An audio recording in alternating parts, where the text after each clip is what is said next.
그 빨간 옷? 어디서 구하셨어요? 갑자기 나타난 낯선 남자가 제 옷을 보며 다급하게 물었습니다. 왜 그러세요? 이거 며느리가 사준 건데. 남자는 주머니에서 구겨진 종이를 꺼냈어요. 모두 실종자 전단지였어요. 그런데 그 사진 속 사람들이 모두 저와 똑같은 빨간 조끼를 입고 있었습니다. 이 옷 입은 분들이 모두 이 산에서 사라졌어요. 벌써 네 번째예요. 모두 마지막 목격 장소가 이 산이었어요. 등골이 서늘해졌습니다. 그 옷 지금 당장 벗으세요. 그리고 여기서 나가세요. 왜 그런 말씀을. 남자가 제 팔을 붙잡으며 다급하게 말했습니다. 어르신이 다음 타겟일 수도 있어요. 그때였습니다. 뒤에서 며느리가 돌아오고 있었어요. 과연 며느리의 진짜 목적은 무엇이었을까요? 끝까지 보시면 소름이 돋을 거예요. 본격적인 시작 전 구독 부탁드립니다. 아들이 출장을 가기 전날 밤이었습니다. 엄마, 이번에 회사에서 급하게 프로젝트 잡혀서요. 일주일 정도 지방에 있어야 할 것 같아요. 그래, 조심히 갔다 와라. 아들의 출장은 이제 익숙한 일이었거든요. 몸 좀 챙기시고요. 무리하지 마세요. 1시간쯤 지났을까요? 안방에서 며느리와 나누는 대화 소리가 들려왔습니다. 문이 살짝 열려 있어서 소리가 새어 나왔나 봅니다. 처음엔 신경 쓰지 않으려 했는데 제 이름이 들리더군요. 엄마도 연세 있으니까 네가 신경 좀 써. 알지? 아들의 목소리였습니다. 뭘 자꾸 신경 쓰래? 나도 바빠. 짜증 섞인 목소리였어요. 엄마가 돌아가시면 이 집은 우리가 상속받으니까 그때까지만 좀 참아줘. 알겠지? 알았어. 며느리의 대답은 더 짧았습니다. 마지못해 하는 듯한 톤이었어요. 그 뒤로는 아무 소리도 들리지 않았습니다. 저는 텔레비전 소리를 높여 마치 아무것도 듣지 못한 척했습니다. 그날 밤 잠자리에 들면서도 계속 그 대화가 머릿속을 맴돌았습니다. 마치 제가 이 집에서 환영받지 못하는 존재라는 걸 확인받은 기분이었어요. 다음 날 아들이 출장을 떠나고 나니 집안이 한산해졌습니다. 저는 낮에도 거실 소파에 누워 시간을 보내곤 했습니다. 며느리가 머그컵에 차를 따르고 있었는데 갑자기 고개를 돌리더군요. 어머님, 왜 그러니? 내일 산에 다녀오실래요? 산? 남편도 출장 가고 혼자 계시면 더 적적하실 것 같아서요. 저도 요즘 좀 답답하기도 하고요. 그냥 같이 다녀오면 좋을 것 같아서. 그래, 그러자. 거절할 이유도 없었고 솔직히 조금 궁금하기도 했어요. 다음 날 아침 며느리가 제 방 앞에서 살짝 문을 두드렸습니다. 어머니, 준비됐어요? 문을 열고 나가니 며느리가 손에 빨간 패딩 조끼를 들고 서 있었어요. 제법 두툼해 보이는 조끼였습니다. 어머니, 오늘은 이거 꼭 입으세요. 산바람이 세서요. 며느리가 조끼를 건네며 말했습니다. 평소보다 목소리가 밝았어요. 어제 저녁까지만 해도 거의 말을 섞지 않던 아이가 갑자기 이렇게 세심하게 챙겨주니 조금 의외였습니다. 새 옷 특유의 냄새도 났습니다. 이거 새로 산 거야? 네, 급하게 하나 샀어요. 어머니 옷이 너무 얇은 것 같아서요. 며느리가 대답했습니다. 그러고 보니 제가 가진 겨울옷들이 대부분 오래된 것들이긴 했어요. 아들이 가끔 새 옷을 사다 주긴 했지만 며느리가 제 옷을 신경 써준 건 처음이었습니다. 고마워. 그런데 이거 비싸 보이는데. 괜찮아요. 별로 안 비싸요. 저는 아무 말 없이 조끼 지퍼를 올렸습니다. 생각보다 따뜻했어요. 하지만 왠지 모르게 답답한 기분이 들었습니다. 목 부분이 조금 조이는 것 같기도 하고 집에서 나와 차를 타고 산 입구까지 가는 동안 며느리는 계속 운전에만 집중하는 것 같았습니다. 평소처럼 말이 없었어요. 라디오에서 트로트가 나오고 있었는데 가끔 며느리가 백미러로 제 모습을 확인하는 게 보였습니다. 산 입구에 도착해서 등산로로 들어서니 공기가 차가웠습니다. 다행히 빨간 조끼 덕분에 춥지는 않았어요. 산을 오르기 시작한 지 얼마 안 되어 며느리가 갑자기 걸음을 멈추더군요. 어머니, 여기서 한 장 찍어요. 며느리가 핸드폰을 꺼내며 말했습니다. 저는 딱히 사진 찍는 걸 좋아하지 않았지만 거절할 이유도 없었어요. 여기 서세요. 뒤에 나무들이 잘 보이게요. 며느리가 제 위치를 조정해주며 사진을 찍었습니다. 1장, 2장. 생각보다 많이 찍더군요. 어머니, 조금만 더 뒤로 나가세요. 이 정도면 충분하지 않니? 아니에요. 여기가 정말 뷰가 좋아요. 조금만 더요. 며느리가 계속 앞쪽을 가리켰습니다. 그쪽은 경사가 조금 가파른 곳이었어요. 발밑도 좀 미끄러워 보였고요. 산길을 더 올라가면서도 며느리는 계속 사진을 찍었습니다. 오늘따라 이상하리만큼 사진 찍는 일에만 신경을 쓰고 있는 것 같았어요. 산길을 한참 올라가니 나무가 조금 드문 공터가 나왔습니다. 그곳엔 낡은 나무 의자 몇 개가 놓여 있었어요. 등산객들이 쉬어가는 곳인 모양이었습니다. 저는 숨을 고르며 의자에 앉았습니다. 생각보다 가팔랐던 산길 때문에 숨이 차더군요.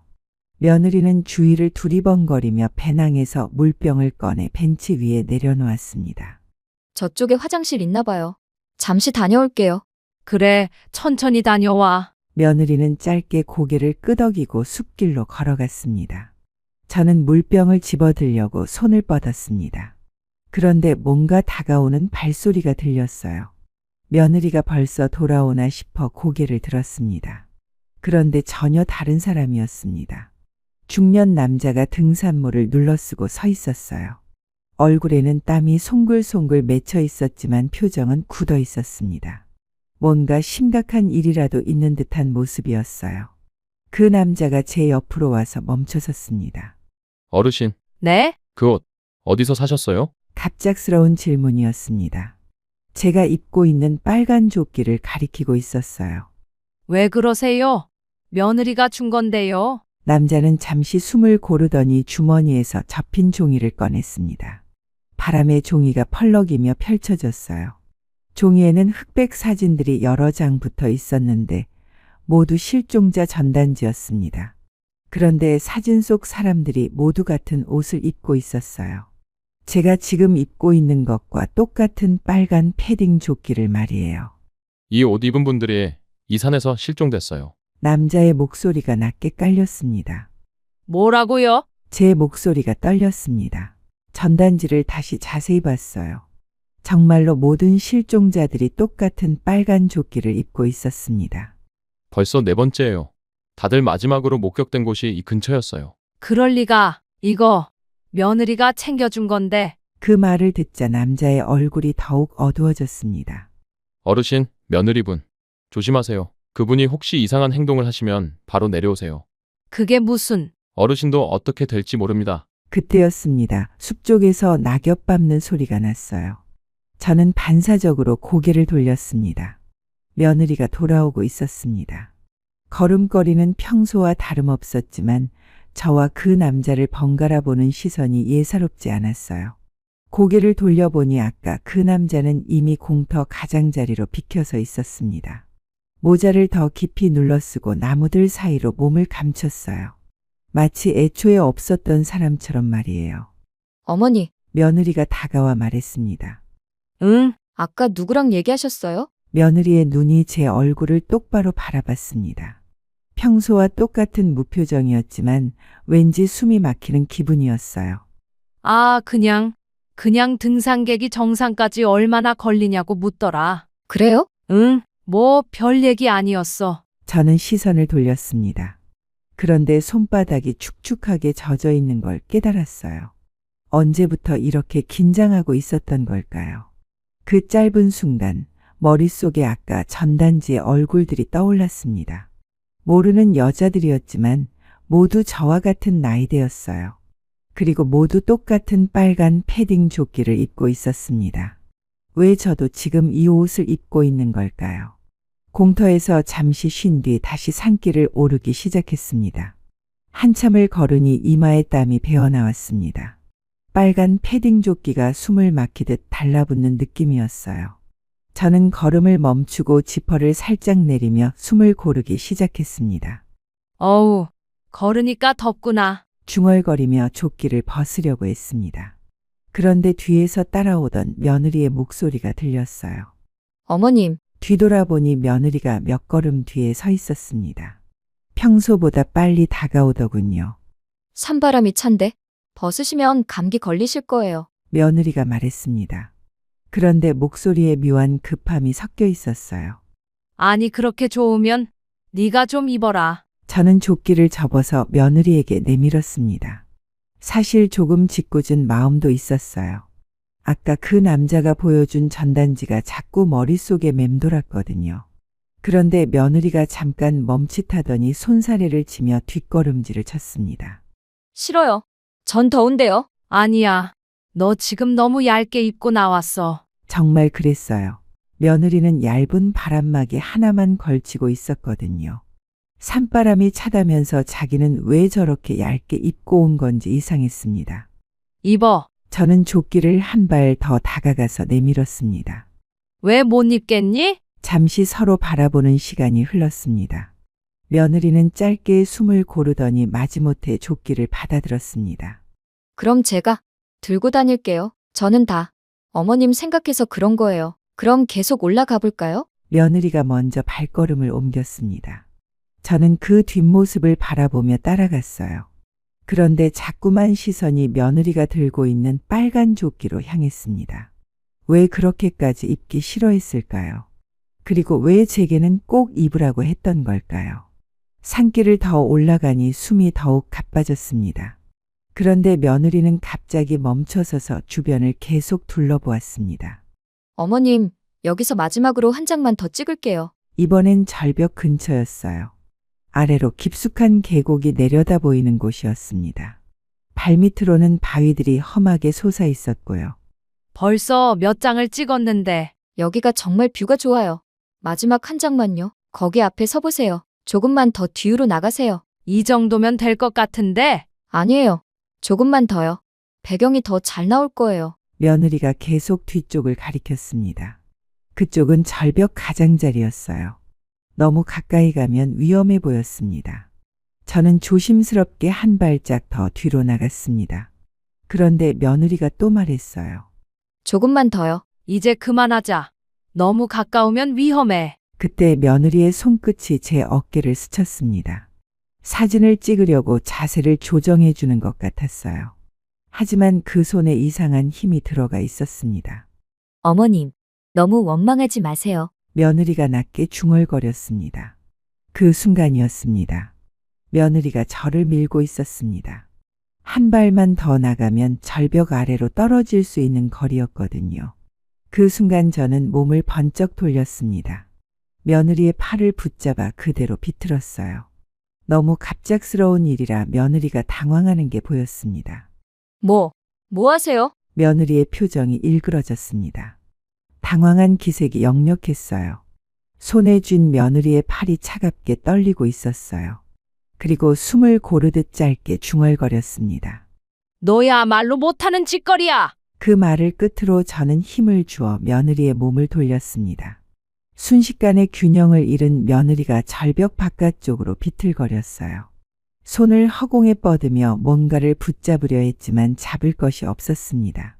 손가락 끝이 공허하게 허공을 휘젓더니 그대로 몸이 기울어져 떨어져 내렸습니다. 바람에 스치는 짧은 비명이 계곡의 메아리처럼 울려 퍼졌어요. 심장이 터질 듯 뛰었지만 저는 곧바로 움직였습니다. 며느리가 배낭에 넣어뒀던 빨간 조끼를 꺼냈어요. 그리고 절벽 아래로 던졌습니다. 선홍빛 천이 바람에 날리며 빙글빙글 돌아갔습니다. 그리고 바위 아래 쓰러진 며느리 위에 내려앉았어요. 마치 그 조끼가 스스로 주인을 찾아간 것처럼 보였습니다. 저는 숨을 죽인 채 절벽에서 20걸음쯤 떨어진 숲 그늘로 몸을 숨겼습니다. 아직 끝난 게 아니라는 걸 알고 있었습니다. 아까 그 남자의 말이 떠올랐거든요.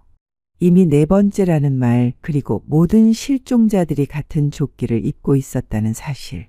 저는 나무 뒤에 숨어 숨을 죽이고 있었습니다. 심장이 미친 듯이 뛰어서 가슴이 터질 것만 같았어요. 그때였습니다. 저 멀리 산길에서 검은 옷을 입은 사람들이 나타났어요. 3명이었습니다. 모두 검은 바람막이를 입고 모자를 깊게 눌러쓰고 있었어요. 일반 등산객 같지는 않았습니다. 그들은 주위를 경계하며 천천히 다가왔습니다. 그리고 곧바로 휴대폰을 꺼내더군요. 화면을 손가락으로 빠르게 움직이며 뭔가를 확인하고 있었어요. GPS 같은 걸 보는 것 같았습니다. 여기다. 누군가가 미리 좌표를 알려준 게 아니라면 이렇게 정확히 찾아올 수가 없었을 텐데요. 제가 숨을 죽이고 그들을 지켜보는 사이 3명은 능숙하게 절벽 아래로 내려가기 시작했습니다. 밧줄 같은 장비는 없었지만 마치 이런 일에 익숙한 것처럼 바위를 타고 내려갔어요. 저는 나무가지 사이로 아래쪽을 내려다봤습니다. 그리고 그 위에 제가 던진 빨간 조끼가 덮여 있었습니다. 아직 살아있어. 그들은 아무 일 아니라는 듯이 며느리를 2팔로 들어 올렸어요. 마치 이런 일을 여러 번 해본 것처럼 능숙했어요. 당황하는 기색도 없었고 놀라는 모습도 없었습니다. 오히려 예상했던 일이라는 듯한 태도였어요. 준비 완료. 이동한다. 아래에서 한 명이 무전기 같은 걸로 누군가와 통화하고 있었습니다. 그런데 그 순간 한 남자가 고개를 들어 절벽 위쪽을 살폈습니다. 제 심장이 얼어붙었습니다. 숨을 쉬는 것도 무서웠습니다. 들킬까 봐서요. 뭔가 있나? 모르겠어. 그냥 느낌이. 이 모든 상황이 얼마나 위험한 건지 이제야 제대로 깨달았거든요. 단순히 며느리 혼자 벌인 일이 아니었습니다. 훨씬 큰 조직이 관련되어 있었어요. 이제 뭘 해야 할지 생각해 봤습니다. 경찰에 신고해야 한다는 건 분명했어요. 저는 손을 떨며 주머니에서 휴대폰을 꺼냈습니다. 손가락이 떨려서 제대로 누르기가 어려웠어요. 마침내 번호를 다 누르고 통화 버튼을 누르려는 순간이었습니다. 띠링. 갑자기 메시지 도착음이 울렸습니다. 그 소리가 조용한 산속에 크게 울려 퍼졌어요. 순간 숨이 멎었습니다. 저 아래에서 목소리가 들렸습니다. 멀어졌다고 생각했던 검은 옷의 남자들이 다시 나타난 거였어요. 아직 완전히 떠나지 않았던 모양이었습니다. 소리 나지 않았어? 위쪽에서 휴대폰 소리 같은데. 확인해봐. 그들의 대화가 또렷하게 들렸습니다. 이제 제가 여기 있다는 걸 완전히 알아챈 게 분명했어요. 저는 급하게 경찰에 연결을 시도했습니다. 하지만 산속이라 그런지 신호가 약했어요. 연결음이 들리다가 끊어지기를 반복했습니다. 여보세요? 전화는 중간중간 끊어졌지만 신고는 된 것 같았습니다. 하지만 경찰이 언제 올지는 알 수 없었어요. 숨을 고르려 했지만 공기가 목구멍에 걸린 것처럼 들어오지 않았습니다. 발을 돌리려는 순간 뒤에서 커다란 손이 제 어깨를 붙잡았어요. 어르신, 뒤에서 커다란 손이 제 어깨를 붙잡은 순간 심장이 멎는 줄 알았습니다. 조용히 계세요. 낮고 잠긴 목소리였습니다. 돌아보니 그 사내였어요. 그는 저를 끌어당기더니 절벽에서 몇 걸음 떨어진 커다란 바위 뒤로 몸을 숨겼습니다. 지금 움직이시면 안 됩니다. 그가 낮게 속삭였습니다. 당신 누구세요? 그 남자는 시선을 멀리 두며 천천히 주머니에서 작은 검은 케이스를 꺼냈습니다. 그 안에는 파손된 경찰 배지가 반쯤 비쳐 보였어요. 이 근처에 잠복 근무 중이었습니다. 그의 목소리는 낮았지만 확신에 차 있었어요. 이미 몇 달째 수사하고 있어요. 그럼 왜 진작에? 증거가 부족했습니다. 어르신께서 빨간 조끼를 입고 계셔서 미행 중이었어요. 신고하신 건 잘하셨습니다. 지원팀이 오고 있어요. 하지만 지금은 가만히 기다리셔야 합니다. 저 사람들이 뭘 하는 건가요? 가족들과 짜고 노인분들을 산에 데려와서 뭔가를 하려는 것 같아요. 그 말을 듣는 순간 온몸에 소름이 돋았습니다. 며느리도 숨을 죽이고 바위 뒤에 웅크린 채로 있는데 아래에서 올라오는 발소리가 점점 가까워졌습니다. 검은 옷의 남자들 3명이 바위와 나무 사이를 뒤지며 올라오고 있었어요. 여기 발자국 있어. 이쪽으로 갔나? 형사가 제 팔을 꽉 붙잡더니 입모양으로만 말했습니다. 들켰습니다. 그러더니 단호하게 속삭였어요. 지금 바로 뛰셔야 합니다. 산 아래 계곡 쪽으로 내려가세요. 제가 시간 벌겠습니다. 하지만 어서요. 어머니, 지금 아니면 둘 다 위험해집니다. 형사가 제 어깨를 꽉 눌렀습니다. 그리고 주머니에서 호루라기를 꺼내 입에 물었어요. 삐. 날카로운 호루라기 소리가 산에 울려 퍼졌습니다. 동시에 형사가 바위 뒤에서 벌떡 일어섰어요. 경찰이다. 모두 손들어. 그 순간 아래쪽에서 고함 소리가 터졌습니다. 잡아. 위에 있다. 저는 숨을 깊이 들이마신 뒤 발을 돌려 숲 안쪽으로 달리기 시작했습니다. 뒤에서 형사와 그들이 몸싸움하는 소리가 들렸어요. 무언가 부딪히고 넘어지는 소리, 거친 욕설들이 뒤섞여 들려왔습니다. 낙엽이 발 아래서 우지끈 부서졌고 나뭇가지가 얼굴을 핥혔습니다. 숨이 차올라도 멈출 수 없었어요. 발소리가 점점 가까워졌어요. 나무 사이로 파고들며 달렸습니다. 가시덤불이 옷을 찢고 피부를 긁었지만 신경 쓸 겨를이 없었어요. 그냥 무작정 아래쪽으로 계곡 쪽으로 향해 달렸습니다. 거기서! 뒤에서 남자의 고함 소리가 들렸습니다. 생각보다 가까운 거리였어요. 그때 멀리서 사이렌 소리가 들렸습니다. 경찰차 소리였어요. 형사가 부른 지원팀이 도착한 모양이었습니다. 뒤쫓던 남자도 그 소리를 들었나 봅니다. 욕설과 함께 발소리가 다른 방향으로 향했습니다. 도망가는 모양이었어요. 저는 그래도 계속 달렸습니다. 숨이 막힐 즈음 비탈길 끝에 돌계단이 나타났습니다. 그리고 그곳에는 검은 방탄조끼를 입은 경찰 대원들이 열을 맞춰 올라오고 있었습니다. 저는 벗겨질 듯 가쁜 숨을 몰아쉬며 손을 번쩍 들었습니다. 이쪽입니다. 이쪽으로 오세요. 제 목소리가 숲에 울렸습니다. 경찰 대원들이 얼굴을 들고 저를 확인했어요. 신고자 발견? 누군가가 무전기로 외쳤습니다. 그제야 무릎에 힘이 풀려 주저앉았습니다. 1팀 좌측, 2팀 우측으로 포위, 3팀은 후방 차단. 그들의 구호가 산에 메아리쳤습니다. 저는 돌계단에 주저앉아 숨을 고르며 그들이 올라가는 모습을 지켜봤습니다. 한 대원이 제게 다가왔습니다. 어르신, 괜찮으세요? 네, 괜찮습니다. 혹시 다친 곳은 없으신가요? 대원이 제 상태를 확인했습니다. 팔다리에 긁힌 상처는 있었지만 큰 부상은 없었어요. 위쪽에서 고함 소리가 들렸습니다. 거기서 손머리 위로. 나뭇가지 부러지는 소리와 발걸음 소리가 뒤엉켜 들려왔습니다. 격투가 벌어지고 있는 모양이었어요.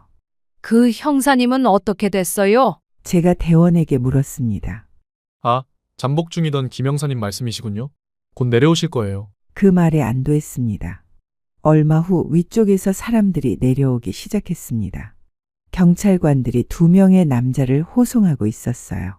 손목에 수갑이 채워져 있었습니다. 그들 뒤로 김영사가 따라 내려왔습니다. 옷이 찢어지고 얼굴에 흙이 묻어 있었지만 큰 부상은 없어 보였어요. 어르신, 무사하셔서 정말 다행입니다. 형사가 제게 다가와 말했습니다. 형사님도 괜찮으세요? 네, 별일 아닙니다. 이런 일에 익숙해서요. 형사가 손목을 돌리며 웃었습니다. 방금 구조팀이 도착했습니다. 며느님도 발견됐어요. 제 가슴이 복잡해졌습니다. 살아있다는 소식은 다행이었지만 동시에 앞으로 어떻게 될지 막막했어요. 의식은 있나요? 아직 의식은 없습니다. 병원으로 이송 중이에요. 다른 사람들은 어떻게 됐나요? 주범격인 2명은 체포했고 1명은 도주했습니다.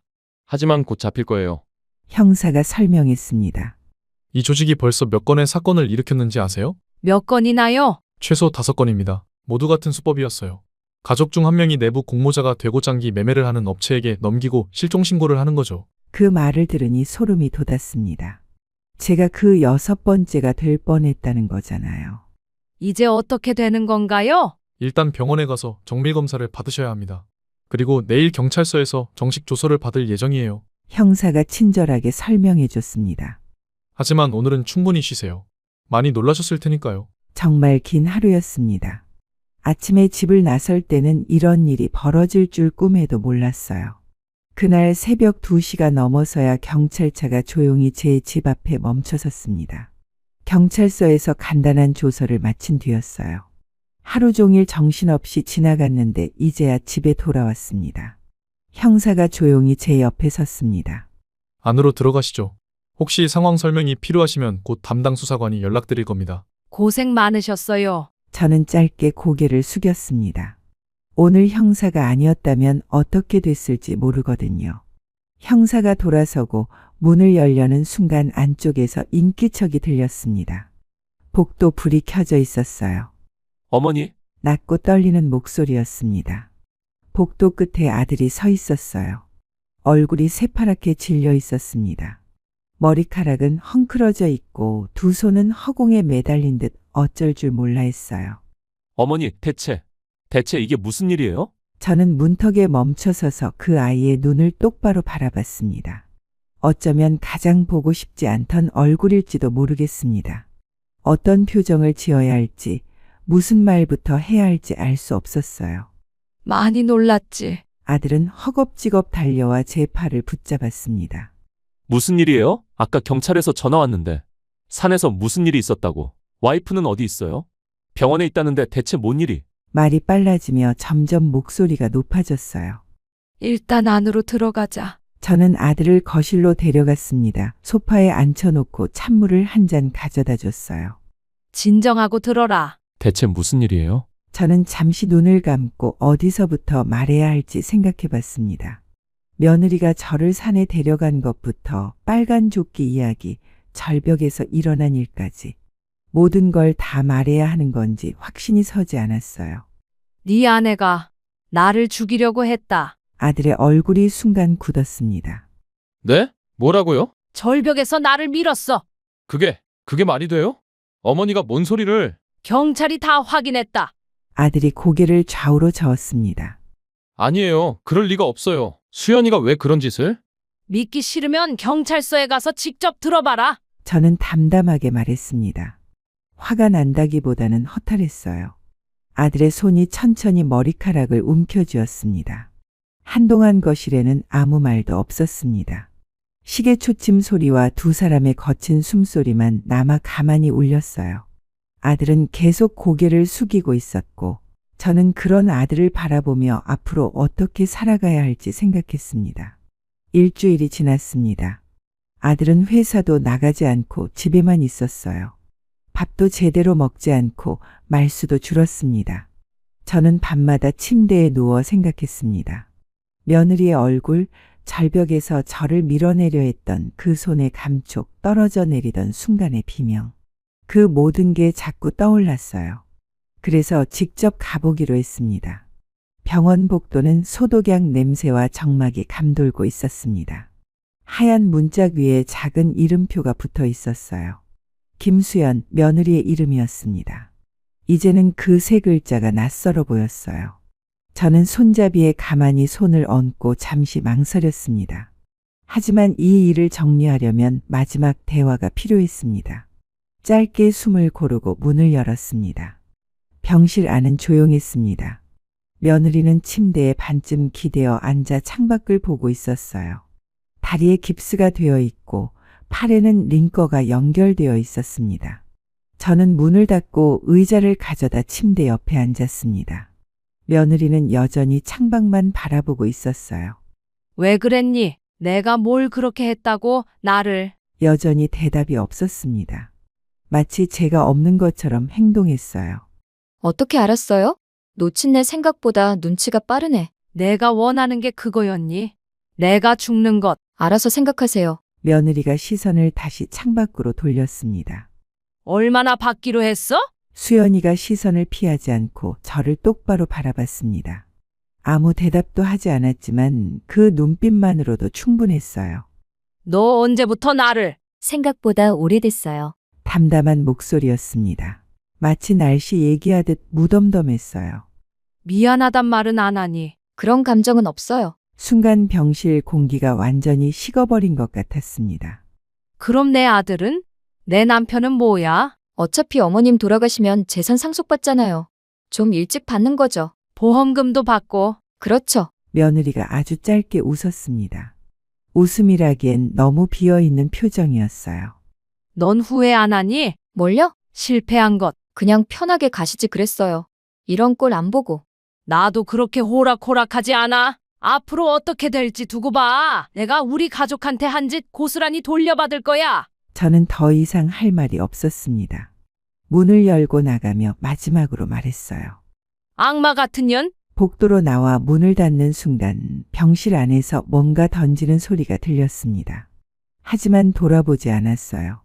이제 정말 끝이었습니다. 수연이가 재판에서 징역 8년을 선고받은 지 한 달이 지났습니다. 함께 체포된 조직원들도 모두 중형을 받았어요. 하지만 이상한 점이 있었습니다. 이렇게 큰 사건이 뉴스에는 거의 나오지 않았거든요. 담당 형사가 한 번 더 집에 왔을 때 물어봤습니다. 형사님, 이런 큰 사건인데 왜 뉴스에서 크게 다루지 않나요? 형사는 잠시 망설이더니 낮은 목소리로 대답했어요. 위에서 보도 자제 요청이 내려왔습니다. 왜요? 사회적 파장을 우려해서라고 하는데 형사의 표정이 어두웠습니다. 뭔가 더 말하고 싶어 하는 기색이었지만 입을 다물었어요. 며칠 후 형사가 다시 연락을 해왔습니다. 이번엔 전화가 아니라 직접 만나자고 했어요. 집 근처 조용한 카페에서 만났습니다. 어머니, 말씀드릴 게 있어서요. 형사가 주위를 살피며 조심스럽게 입을 열었습니다. 이 사건이 생각보다 복잡합니다. 어떻게요? 빨간 패딩에서 GPS 발신기가 나왔어요. 그리고 이 조직이 노린 건 보험금만이 아니었습니다. 형사가 가방에서 서류를 꺼냈습니다. 장기 매매도 함께하고 있었어요.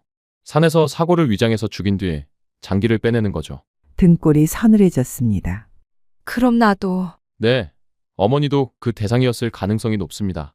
나이에 비해 건강하시니까요. 그런데 왜 이런 일이 묻히는 거예요? 형사가 더욱 목소리를 낮췄습니다.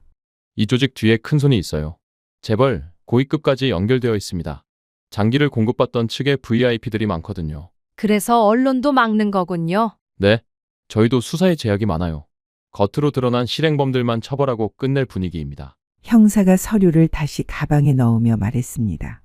어머니, 조심하세요. 이 일이 완전히 끝난 게 아닐 수도 있어요. 무슨 뜻이에요? 아직 조직의 핵심이 잡히지 않았거든요. 며느리분이 협조하기로 했다고 하네요. 정말요? 네, 변호사를 통해서 조직에 대한 정보를 제공하겠다고 연락이 왔어요. 아무래도 재판에서 형량 감경을 노리는 것 같긴 하지만 어쨌든 우리에겐 기회죠. 어떤 정보를 말할 거라고 하던가요? 조직의 연락책이나 만나는 장소 그런 것들이죠. 조금 안도감이 들었습니다. 이제야 이 일의 전모가 밝혀질 수 있을 것 같았거든요.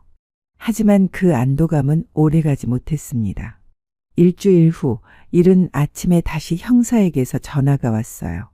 그런데 목소리가 완전히 달랐습니다. 어머니, 큰일 났습니다. 무슨 일이에요? 며느리분이 돌아가셨습니다. 순간 머릿속이 하얘졌습니다. 네? 뭐라고요? 어젯밤에 갑자기 쓰러져서 병원으로 이송했지만 못 살렸어요. 어떻게? 왜 갑자기? 손에 쥔 전화기가 떨렸습니다. 알레르기 쇼크라고 합니다. 급성 호흡곤란으로 알레르기요?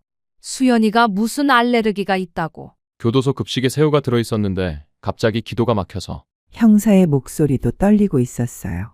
하지만 어머니, 이상한 점이 있어요. 뭐가요? 며느리분 신체검사 기록을 보니까 알레르기 병력이 전혀 없었거든요. 결혼할 때 건강검진서에도 특이사항 없다고 나와 있고요. 가슴이 철렁 내려앉았습니다. 그럼 이게 아직 확실하지는 않지만 의심스러운 부분이 많아요. 부검을 요청했는데 가족 동의가 필요하다고 하네요. 더 이상한 일이 있어요. 어젯밤에 교도소 CCTV가 갑자기 고장났다고 하거든요. 하필 사건이 일어난 시간대에만요. 이제 확신할 수 있었습니다. 이건 사고가 아니라는 걸 말이에요. 이제 어떻게 되는 거예요? 솔직히 말씀드리면 수사가 더 어려워질 것 같아요. 가장 중요한 증인을 잃었거든요. 전화를 끊고 나서 한참을 멍하니 앉아 있었습니다. 수연이가 죽었다는 것보다도 그 죽음이 조작되었을 가능성이 더 충격적이었어요. 그날 밤 저는 잠들 수가 없었습니다. 수연이의 죽음이 정말 우연의 일치일까요?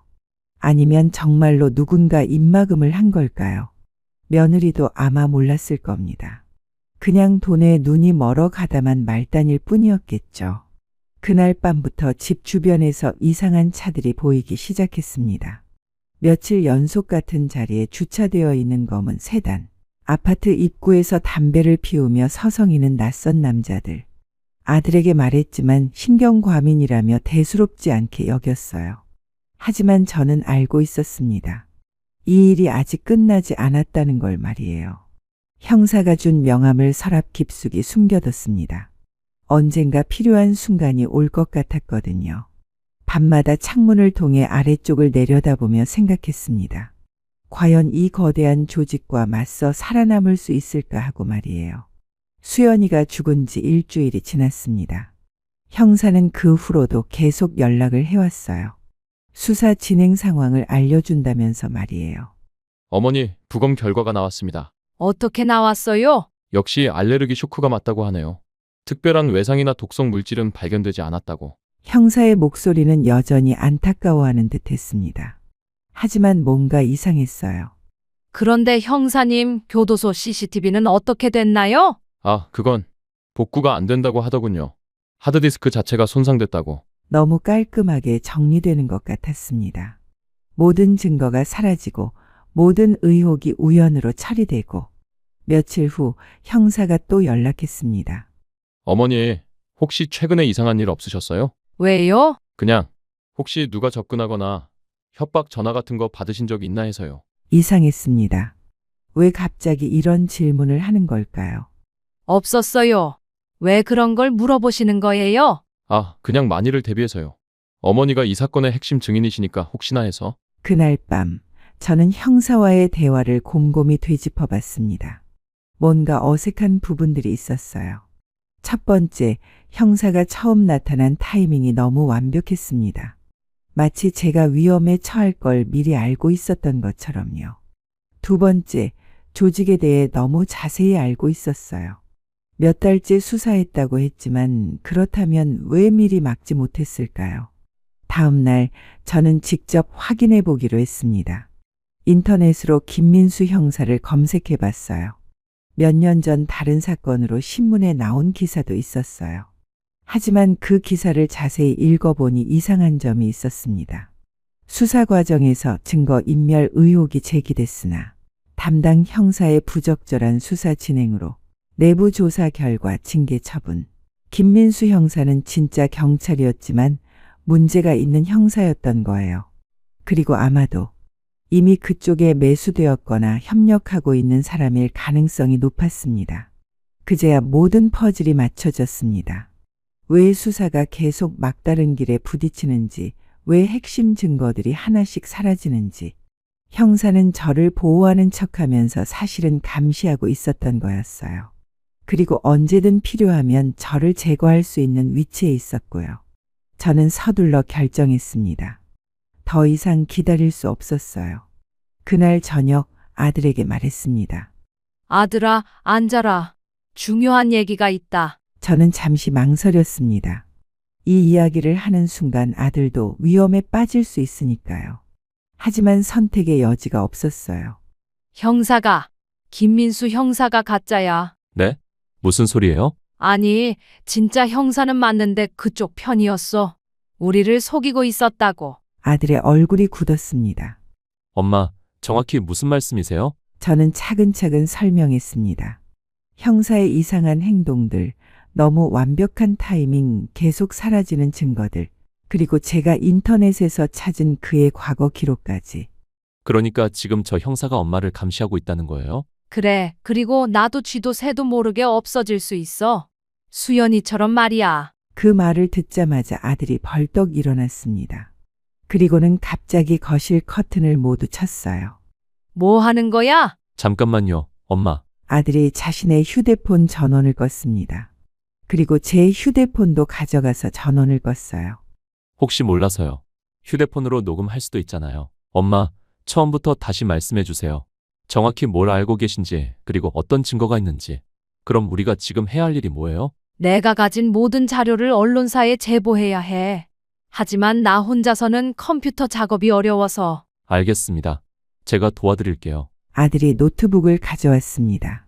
어떤 자료들이 있으세요? 형사와 나눈 대화 녹음, 병원에서 수연이와 한 마지막 대화, 그리고 산에서 찍은 사진들. 사진도 있어요? 응, 휴대폰으로 몰래 찍어뒀어.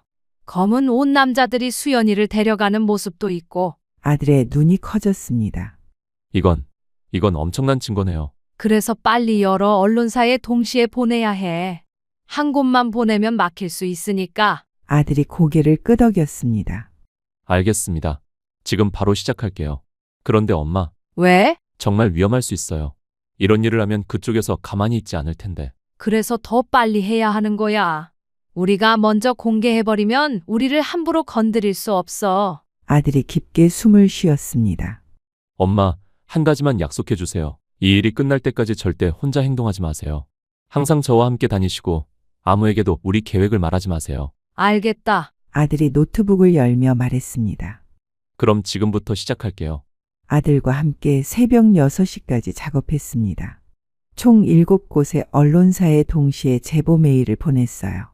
각각 다른 이메일 계정으로 보내고 제목도 조금씩 다르게 했습니다. 모두 발송 완료됐습니다. 아들이 노트북을 덮으며 말했습니다. 언제쯤 답이 올까? 다음 날 오전 정말로 전화가 왔습니다. 한 사회부 기자였어요. 안녕하세요. 어제 제보해 주신 건 관련해서 연락드립니다. 혹시 직접 만나서 얘기할 수 있을까요? 네, 물론입니다. 하지만 이상한 일이 일어났습니다. 오후에 그 기자가 다시 전화를 걸어왔어요. 죄송합니다.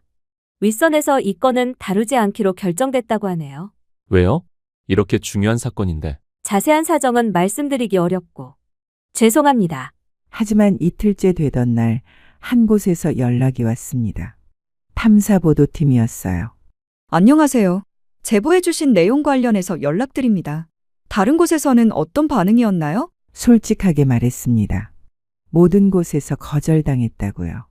예상했던 일입니다. 저희도 아마 압력을 받을 텐데 그래도 한번 시도해보겠습니다. 혹시 직접 만나서 자세한 얘기 들을 수 있을까요? 그날부터 기자와 긴밀하게 연락을 주고받았습니다. 어머니, 정말 중요한 사건입니다. 온라인으로도 동시에 퍼뜨려야 할 것 같은데. 기자가 제안했습니다. 온라인이요? 네, 유튜브나 SNS 같은 곳 말이에요. 기성 언론이 다루지 않으면 시민들이 직접 알려야죠. 아들이 적극적으로 나섰습니다. 제가 해드릴게요. 요즘 이런 사건들은 온라인에서 더 화제가 되거든요. 사건 뒤 숨겨진 거대 조직, 수사 방해 의혹까지. 하지만 예상대로 다른 언론사들은 이 기사를 전혀 다루지 않았습니다. 지상파 뉴스에서는 한마디도 언급되지 않았어요. 그런데 온라인은 달랐습니다. 아들이 유튜브에 올린 영상이 하루 만에 조회수 300만을 넘었어요. 제목은 70대 할머니가 폭로하는 충격적 진실이었습니다. 엄마, 댓글 보세요. 완전 난리예요. 댓글들이 폭발적으로 달리고 있었습니다. 이게 진짜면 완전 영화잖아. 지상파에서 왜 안 다루는지 그게 더 의심스럽다. 할머니 용감하시다. 나라면 무서워서 못했을 듯? 페이스북, 인스타그램, 트위터에서도 계속 공유됐어요. 며칠 뒤에는 다른 유튜버들도 이 사건을 다루기 시작했어요. 각자 나름대로 분석하고 추론하면서 영상을 만들었습니다. 왜 언론이 침묵하는가? 거대 권력의 실체를 파헤치다. 온라인 여론이 뜨거워지자 기성 언론에서도 슬슬 움직이기 시작했습니다. 처음엔 온라인상에서 화제가 되고 있는 사건이라고 간접적으로만 언급하더니 점점 직접적으로 다루기 시작했어요. 하지만 여전히 지상파 뉴스에서는 한마디도 나오지 않았습니다. 마치 이 사건이 존재하지 않는 것처럼 말이에요. 엄마, 이제 숨을 수 없을 거예요. 너무 많은 사람들이 알았거든요. 아들이 말했습니다. 국정감사 시즌이 다가오면서 야당 의원들이 이 사건을 적극적으로 제기하기 시작했습니다. 도대체 경찰이 국민을 보호하는 기관입니까? 아니면 범죄 조직을 비호하는 기관입니까? 하지만 국민들의 신뢰는 이미 바닥에 떨어진 상태였어요. 온라인 커뮤니티에서는 연일 관련 글들이 올라왔습니다. 김민수 형사는 결국 직위 해제됐고 검찰에 송치됐습니다. 그리고 경찰청 내부 감찰 조사도 시작됐어요. 한동안 대한민국 전체가 이 사건으로 떠들썩했어요. 뉴스톱 기사는 물론이고 예능 프로그램에서도 이 사건을 패러디할 정도였습니다. 아들이 말했습니다. 엄마가 정말 대단한 일을 하신 거예요. 이제 이런 일들이 다시는 일어나지 않을 것 같아요. 그랬으면 좋겠다. 하지만 저는 알고 있었습니다. 이것도 빙산의 일각이고 김 형사 꼬리 자르기라는 걸 말이에요. 그래도 적어도 수연이 같은 사람들이 다시는 무고한 노인들을 해치지 못하게 됐다는 것만으로도 충분했습니다. 무엇보다 침묵하지 않고 끝까지 싸웠다는 것 자체가 제게는 큰 의미였어요. 세상은 생각보다 복잡하고 어두웠지만 그래도 진실은 결국 드러나게 되어 있다는 걸 깨달았습니다.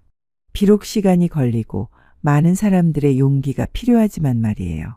이 모든 일이 지나고 나서 저는 많은 걸 깨달았습니다. 나이가 들었다고 해서 힘이 없다고 해서 포기해서는 안 된다는 것을 말이에요. 오히려 살아온 경험과 지혜가 있기 때문에 젊은 사람들이 놓치는 부분까지 볼 수 있었던 것 같습니다. 하지만 많은 사람들이 함께 목소리를 낼 때는 아무리 큰 권력이라도 막을 수 없다는 것도 확인했습니다. 이런 이야기가 더 궁금하시다면 구독과 좋아요 부탁드려요. 오늘 이야기는 여기서 마치겠습니다. 감사합니다.